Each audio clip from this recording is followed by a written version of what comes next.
Hello and welcome back to Rams Talk podcast. And we're here today to discuss something very exciting for Derby because Derby have actually signed another player that's not from England. Two in the same window is pretty much unheard of. I don't think it's what any of us expected at the start of the transfer window. But we're here after signing Jacob Widell Zetterström from Djurgården. I'm sure Marcus, my guest, can correct me on all of those pronunciations in a minute.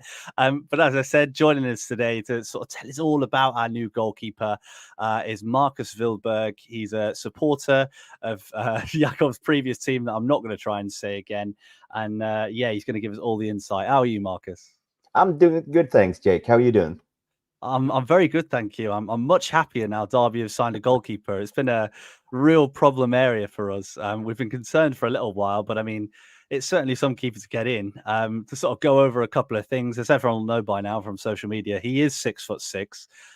He's got a cap for Sweden. He's played international football, and he wears what over here we'd call a scrum cap.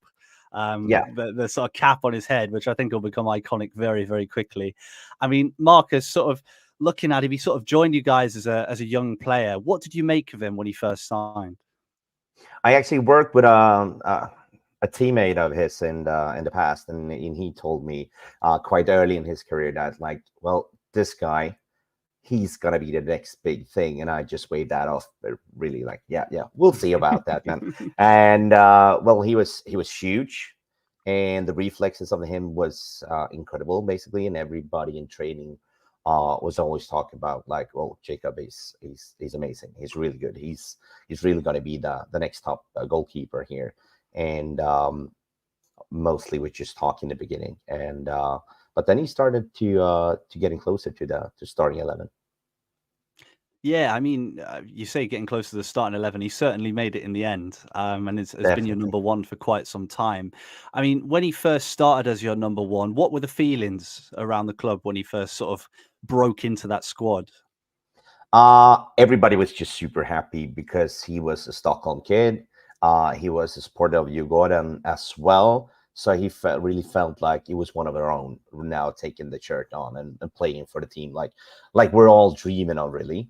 And with that size as well, because we had a couple of keepers in the past that they were supposed to be good, but they really weren't that good. So it felt, this just started to feeling right. But as a young kid, you do have those minor flaws in it as well, where you don't do everything exactly as you should be doing when you're like 25, 26, as he is now. So he had those flaws, of course, but you saw the potential there, really. And if it would brush those faults away, that would become good. Yeah, I mean, it says here that he sort of broke into the team in sort of 2020 sort of time, but then he took a career break. We had a little chat beforehand. Obviously, we mentioned the scrum cap that he wears already. What's the story behind that? Yeah, so he got 2 concussions in quite a short amount of time. So as soon as he got back from the first one, he took a knee to the face during practice, and then he was just off for a long time. And he really felt that he couldn't play. Everything was spinning around in his head. If he was standing up, if he was walking, if he was lying down. So he just felt like, well, do I want to get back to football and maybe hurt myself even more? So he took a year off and to study, basically, and probably going to study for the rest of the time. But then football is fun, so he wanted to get back, and we knew that he was good. So we asked him if he just wanted to come and practice with us, and he did that. And after a while, they just re-signed a contract with him, and he wanted to play. And after that, he's been the main keeper. Well, it's interesting you say that. He just wants to have fun and enjoy it, and it seems like he does enjoy it. I mean, scrolling through pictures of him, you see a lot of players when they put pictures up, they always try and go for what over here they call like a cold picture, where they look really dramatic and cool. But in every single picture, he just looks so happy, and he looks so happy to be on the pitch, looks so happy to play. I mean, is that the sort of vibe he brings? Is he one of those like positive, happy guys? Definitely. And like I mentioned, like that, he was gone from football for that full year, and just being able to play now and get a lot of money. It probably pays a lot better than and just have a regular education and just work, and probably a lot more fun as well. So he definitely enjoys the time, and he's quite a down-to-earth fellow as well. So you won't get that posh guy or the one that just feels like he's the best in the world and just want to go for the money and all of that. He's really a down to earth kid and well educated as well. So you're getting a super good person, both to have in the team and on the pitch and outside the pitch as well. It's interesting you say that, because a lot was made last year when Derby's manager Paul Warne came out and he said he wanted the right characters. And I've done a few of these now for a few different signings, and every person has said that. So they've all said, he's a good character, he's good to have around, he's good on and off the pitch. So that's great to hear that, Jacob's another one of those players that can come in and make that sort of positive difference on and off the pitch. We mentioned it right back at the start. He got a cap for Sweden. I mean, as you said, he's a Stockholm lad. It must have been amazing sort of seeing him make that step up to play for your country.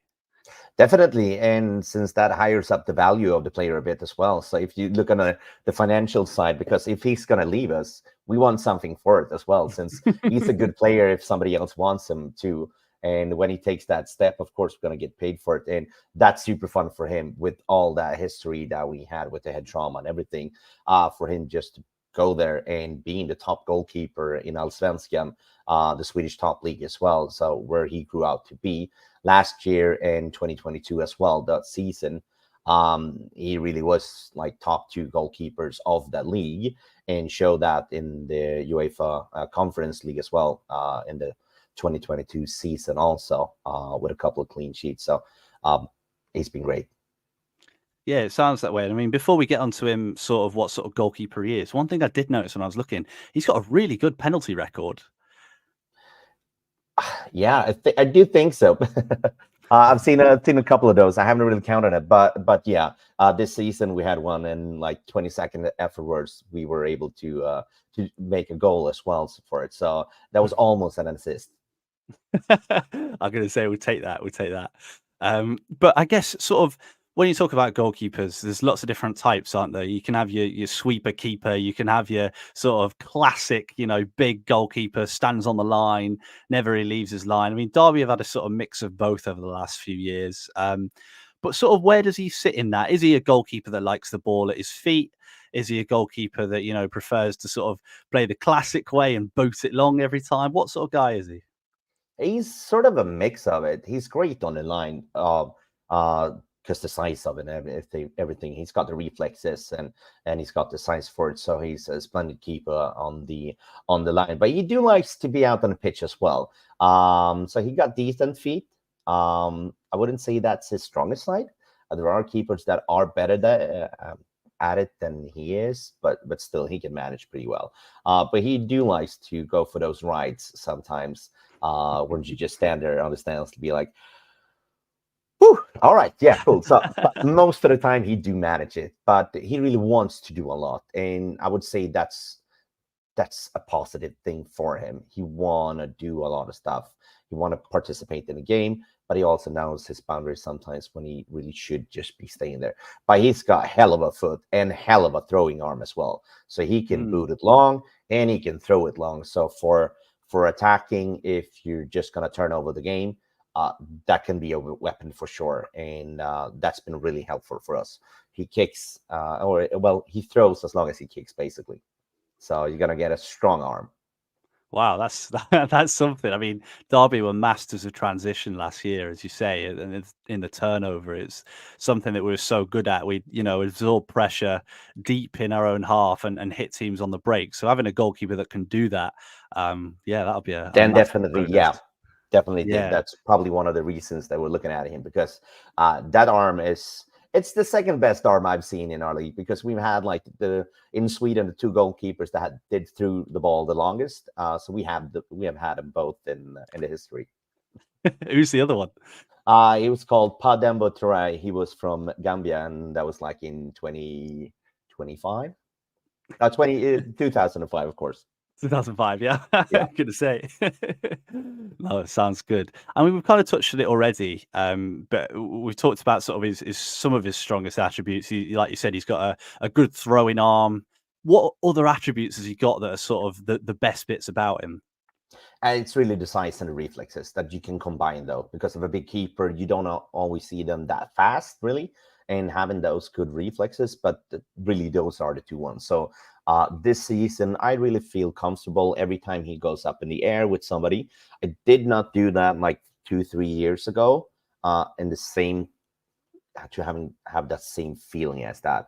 But this season, he's really been owning the penalty box, because if there's a high ball, he would pick that down. Otherwise, he would be up there, not really knowing really where to go. But he's brushed that away now. Yeah, well, that is good to hear, because Derby fans have some PTSD. We used to have a goalkeeper called Keller Rose, who was 6'5" and couldn't control his area. So having another giant keeper that couldn't do that would have been pretty bad. So yeah, that's good to hear. He's really improved this season. So you really saw the difference in it. Yeah, I was going to say, I mean, looking at his stats for this season, his value's shot up. He was valued at €900,000 at the start of this season. Obviously, your season's run different times to ours, but at the start of that season, he was valued at 900,000. Now he's worth 2.5 million, according to that. I mean, is it just his performances in the league that have brought that? I mean, his stats seem pretty good. Is there anything else other than that? No, I would say that's it, really. So he's been top 2 goalkeepers even this year as well. So really, that's it. Yeah, I mean, that's nothing to complain about, is it? But I mean, I was, again, like I said, I had a look at his Instagram, I had a scroll through and had a look at some of the moments, and there seems to be a lot of big team celebrations and everything like that, which is always great to see, which kind of shows he's a bit of a team player as well. But are there any moments where he stepped up, or any moments where you've just thought, wow, what an amazing save? You know, has he had a game where he's sort of been better than anyone else? Have you got any examples? Well, there's plenty of games where he's been that good. It was one this season when we played Västerås away, and I don't know how many shots we conceded in the first half, and that we were able to get away from that game with a clean sheet. That was just really incredible, and that was mostly his. That was mostly on him, really, because the team really sucked, and I think we won 2-0. And that was because he saved that penalty that led to a goal 20 seconds later for it as well. So he had an amazing performance in that game. But the one I would probably remember him the most from was in the UEFA conference qualification, the third round, the playoff round, when we played a team from Cyprus in that playoff round. And we were in a really bad position, really. They were really pushing for it. And he had one of his long boots then, just putting up Joel Asoro and just getting free with the keeper and just putting that goal in, so we could all relax, because now we had 2 goals up on that team. And we could finally make it into the group stage of a European Cup. We've never been there before. So that was the first time of it, really. So that was one of the best feelings I have ever had as well, to see my team be out in Europe and play the actual group stages, not only the qualifications round. We've been there before, not that many times though. But on this occasion, that was like the goal that put us there, and that was really awesome. So that would be the performance when he did that assist for it. That was a huge boot. Yeah, that's every fan's dream, isn't it? To watch their team play in Europe. I don't think I've got much hope, to be honest. With this one, this one's got some experience for it. Well, exactly. Yeah, that'd be special. We did play a game in Spain the other day, but we played against a team in the division below us, so yeah, I don't know if that particularly counts. But yeah, I mean, you mentioned there he's played in the Conference League. Obviously, playing internationally is one thing, but sort of playing at a high level, at club level, is huge as well. Big games. There's a lot of big games in our league this season. We're playing a lot of big teams that have come down from the Premier League, that have a lot of money, that'll have a lot of players, and will have really difficult atmospheres. What sort of player is he in those sort of conditions? It doesn't really matter if there's a lower tier team or a higher tier team. Since in Sweden, both when playing the Euros now, the Conference League, and the derbies that we do play here as well. Since in Stockholm, we got 3 major teams that plays the higher division. So those games have around 50 to 30,000 people, all of it. So he's used to that kinds of game as well, with a lot of pressure to it as well.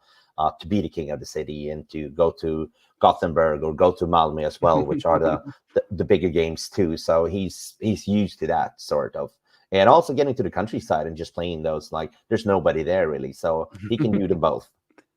Thankfully, Derby won't have many of those games this season. We have far too many last season. So no, that is good to hear, though. That's good to hear. And one last question for you, Marcus. Thank you for joining us. I've really appreciated it. But what can we expect from him at Derby? And do you think he'll succeed?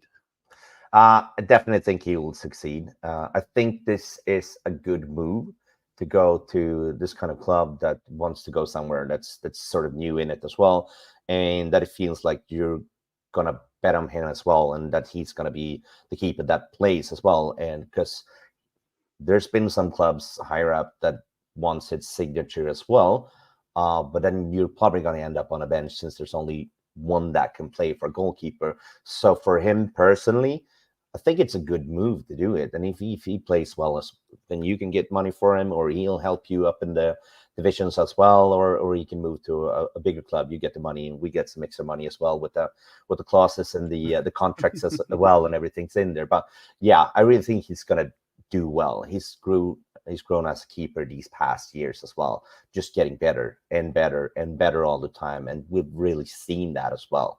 So he's not really stopping there. He's not finished. He's only 26 now, and like you said, he really enjoys the game now, and I think he's glad to go over to England as well. I know he's a solid fantasy Premier League player, so he knows a lot about the players and everything. So that's probably going to be a big bit for him as well, to be over there and really see the action as well. Oh, great stuff. Great stuff. That is great to hear. Thank you for joining us, Marcus. If people want to see more of you or find out more about your thoughts, where can they find you? On Twitter or X, whatever you want to call it. My username is my full name. Well, that's nice and easy, isn't it? Nice and easy to remember. Thank you so much, everyone, for listening. If you did enjoy, please do leave a like. Please do subscribe. Please make sure you check out Marcus as well. And yeah, if you're listening on Spotify, Apple Pods, give us a rating as well. We really appreciate that too. So Derby has signed a new goalkeeper. Maybe some of us will be able to say his name by the end of the season. Let's certainly hope so. So yeah, thank you so much, Marcus, for joining us.